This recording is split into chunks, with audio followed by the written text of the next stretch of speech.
نحمده ونصلي على رسوله الكريم اما بعد فاعوذ بالله من الشيطان الرجيم بسم الله الرحمن الرحيم الحمد لله الذي انزل على عبده الكتاب ولم يجعل له عوجا قال النبي صلی اللہ علیہ وسلم انما الاعمال بالنیات.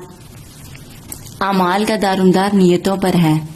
ہر شخص کو وہی ملے گا جس کی اس نے نیت کی ہے. اللہ کے نزدیک یہ نہیں کہ کتنے عمل کیے ہیں، بلکہ اللہ کے نزدیک اس کی نیت کو دیکھا جاتا ہے کہ اس کی نیت کیا ہے، دکھلاوا ہے یا اخلاص ہے یا خالص اللہ تعالیٰ کے لیے ہے یا دنیا کے لیے ہے. شیطان کی پہلی کوشش کیا ہوتی ہے؟ نیک عمل کرنے والے کو عمل سے روکنا، نماز کی طرف نہ جانے دینا، صدقہ نہ کرنے دینا، مال کی محبت دل میں ڈال دینا کہ اگر صدقہ کرے گا تو مال کم ہو جائے گا، خرچ ہو جائے گا. اب ہم نے شیطان کی پہلی کوشش کو ناکام بنا دینا ہے. وضو بھی کر لیا، مسجد کی طرف بھی چل پڑے، صدقہ بھی کر دیا، غریبوں میں مال کو بھی تقسیم کر دیا، تو شیطان کی دوسری کوشش یہ کہ وہ کہتا ہے کہ میں اس کو اس کے عمل سے تو روک نہیں سکا. اب یہ جو عمل کر رہا ہے، نماز پڑھ رہا ہے، صدقہ کر رہا ہے، کم از کم میں اتنا تو کر سکتا ہوں کہ اس کی نیت میں کھوٹ ڈال دوں، اس کی نیت خراب کر دوں، صدقہ کرنے والے کے اندر ریاکاری کے جذبات پیدا کر دوں، نمازی کے اندر ریاکاری کے جذبات پیدا کر دوں کہ لوگوں کے سامنے لمبے لمبے سجدے کرنا شروع کر دے تاکہ لوگ تجھے نمازی کہیں. اور لوگوں کے لیے اگر کرے گا تو لوگ اسے نمازی کہیں گے. اللہ تعالیٰ کے پاس ایسے انسان کے لیے کوئی مقام نہیں ہوگا، کوئی اجر نہیں ہوگا، کوئی ثواب نہیں ہوگا. تو یہ سارے شیطان کے چکر ہیں، شیطان کی چال ہے.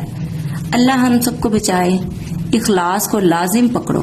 جتنا زیادہ اخلاص اپنی عبادتوں میں پیدا کرو گے، دنیا آخرت میں اسی قدر کامیاب ہوں گے.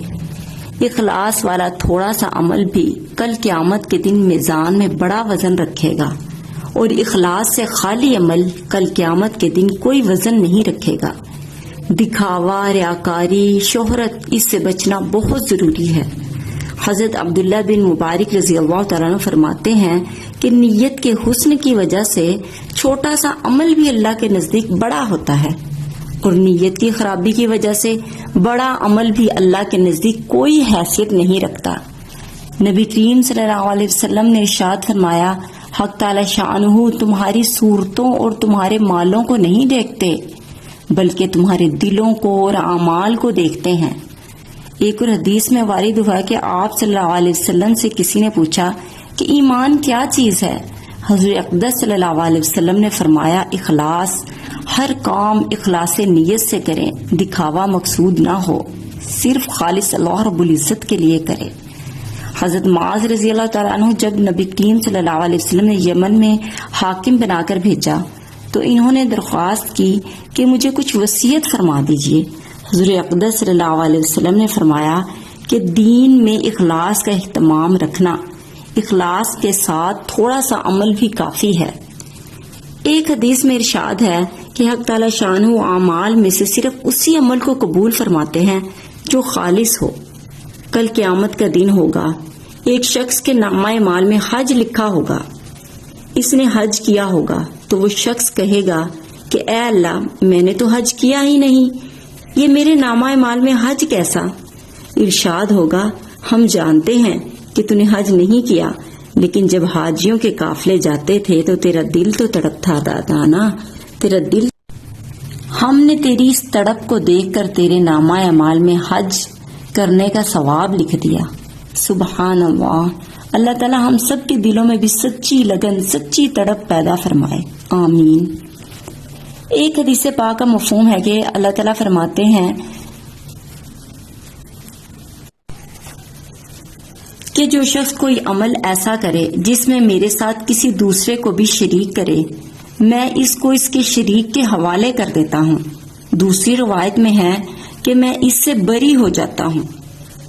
ایک مرتبہ بنی اسرائیل کا ایک آدمی ایک صحرا سے گزر رہا تھا کہ اس نے ایک ریت کا ٹیلا دیکھا اور دل میں خیال کیا کہ کاش اگر یہ ٹیلا آٹے کا ڈھیر ہوتا تو میں اس کو اللہ رب العزت کے رستے میں صدقہ کر دیتا.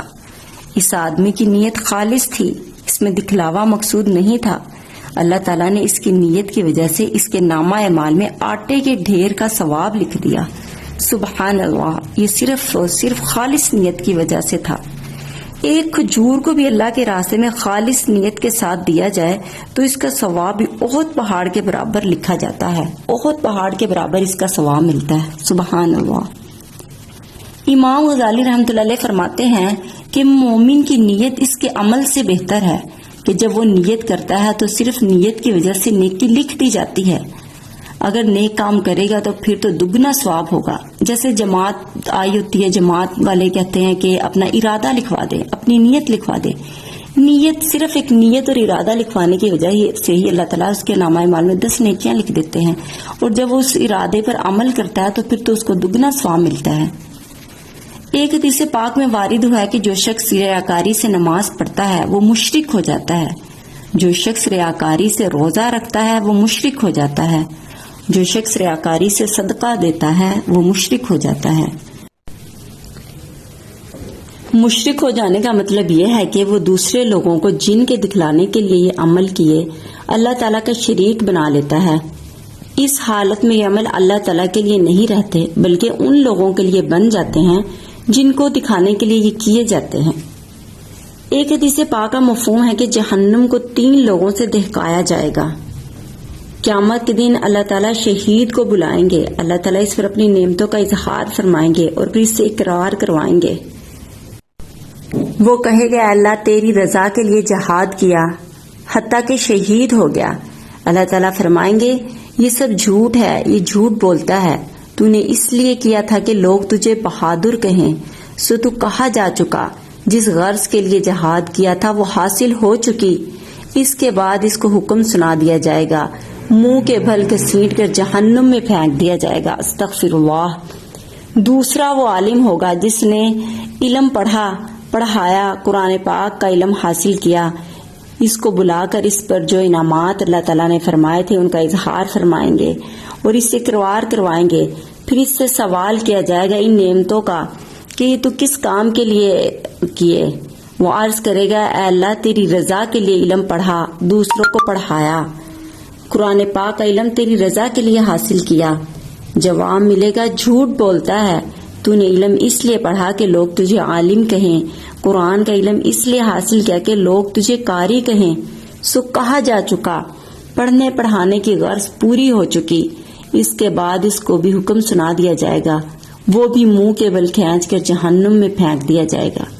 تیسرا وہ مالدار ہوگا جس کو اللہ تعالیٰ نے وسعت رزق عطا فرمائی ہوگی، ہر قسم کا مال عطا کیا ہوگا۔ اس سے بھی نعمتوں کے اظہار اور اقرار کے بعد پوچھا جائے گا، عرض کرے گا ہر اس جگہ دیا جہاں دینے کا حق تھا، مال کو غریبوں میں تقسیم کیا، خوب خرچ کیا، ہر کسی کی مدد کی۔ ارشاد ہوگا یہ جھوٹ ہے، جھوٹ بولتا ہے، یہ سب اس لیے کیا تو نے کہ لوگ تجھے فیاض کہیں، سخی کہیں، مالدار کہیں، سو کہا جا چکا۔ اس کو بھی اللہ کے حکم کے مطابق کھینچ کر جہنم میں پھینک دیا جائے گا۔ استغفر اللہ۔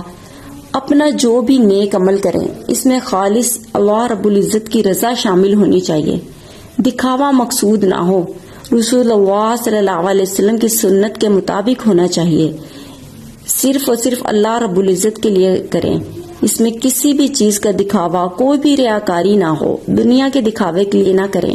اگر دنیا کے دکھاوے کے لیے کریں گے تو اس کا بدلہ دنیا میں ہی رہ جائے گا، آخرت میں اس کا کوئی بدلہ نہیں ملے گا۔ شہرت، عزت، تعریف کو ذرا بھی دل میں جگہ نہ دیں، اگر خیال آ بھی جائے تو لا حول ولا قوت الا باللہ العلی العظیم پڑھیں اور استغفار سے اصلاح فرمائیں۔